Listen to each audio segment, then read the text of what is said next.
I recently received 3 big capacitors, also known as supercapacitors. 500 farad 2.7 volt. And if you don't know what that means, I'll just give you an English term that basically just means they are huge.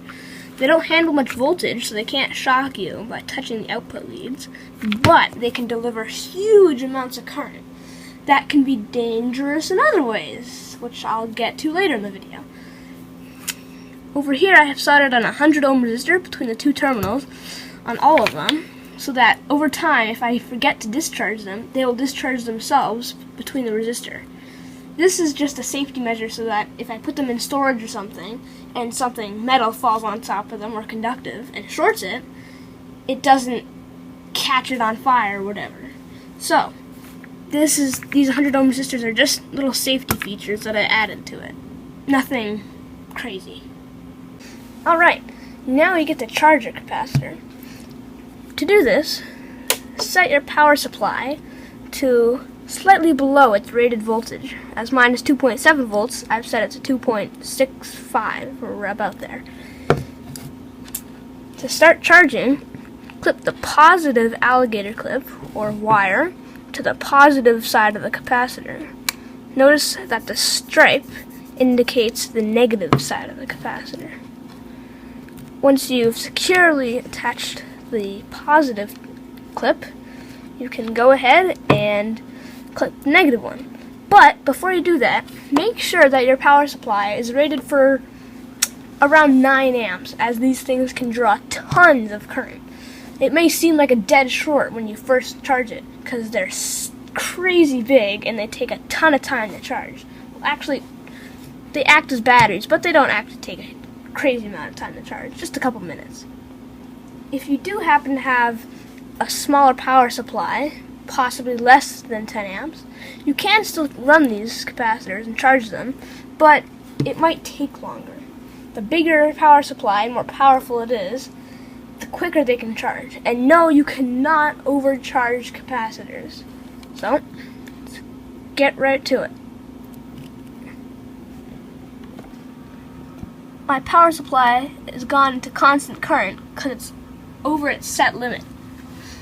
It will slowly drop and the voltage will slowly rise as the capacitor charges, which could take a bit.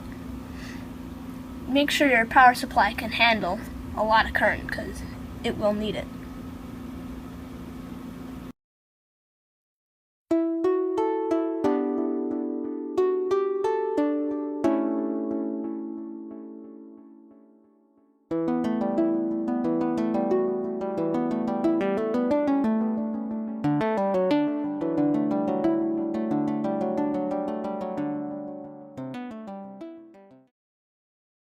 Alright, I've probably been waiting for a solid 10 minutes, and it's only drawing about half an amp now, and because I'm impatient,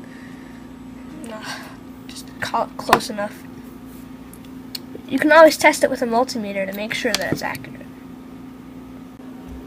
The voltage is about 2.3 volts. Pretty good. I've heard that these capacitors are pretty powerful. Oh, really? Well, we should test that theory, shouldn't we? Yeah, but how are we gonna do that? We could ask the big guy behind us. Yeah, we should do that. Indeed. Y'all talking about me? Yes, we are. Okay, just don't eat me. Why would I eat you? I'm a whale.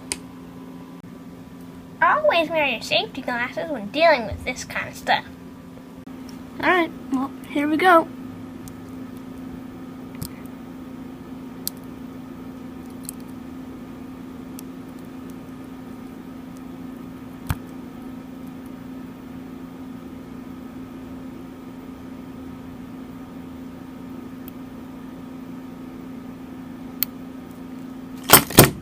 Ow. Ah! Burnt me. Spark shot off and hit my hand. For that matter, just wear gloves too.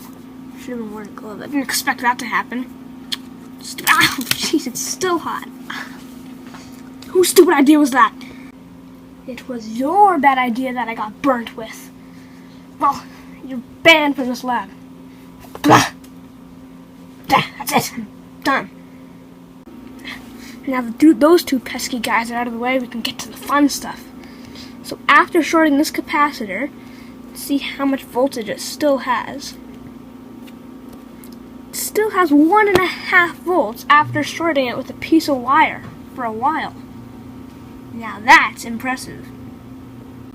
Even with the capacitor discharged like that, we can still easily run a motor. That's impressive.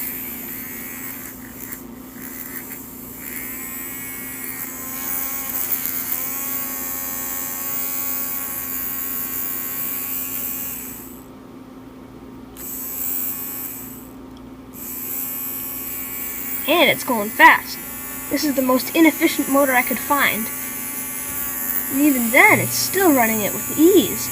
This thing's like a battery. A capacitor is super.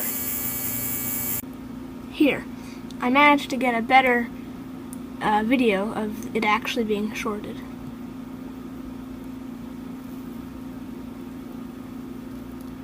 Oh.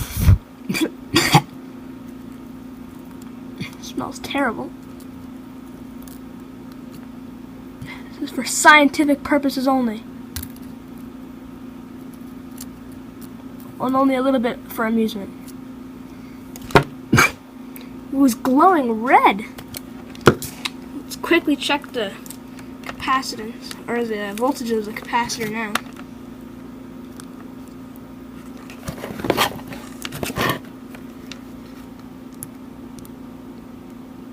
It only has about 1 volt left. So that short only made this thing drop about half a volt. That's still pretty impressive, because normal batteries, that would kill them instantly. Maybe in another video I'll make a supercapacitor phone charger. That would be cool, and possibly dangerous, but cool. That's all for later though. Well, I hope you enjoyed this video, and maybe you learned something. Either way, maybe you consider subscribing. I mean, it really isn't that hard. Just push the big red button below this video, and then confirm it. I mean, it's just that simple. And then even with you doing that, you make me happy. It's a win-win. Well, hopefully it's a win for you too, because you're making me happy. It made your day because it made my day. So thank you. Stay creative and excited and happy. Be good. Don't die, you know, the usual. Don't get electrocuted too hard or badly. And I'll see you in the next video.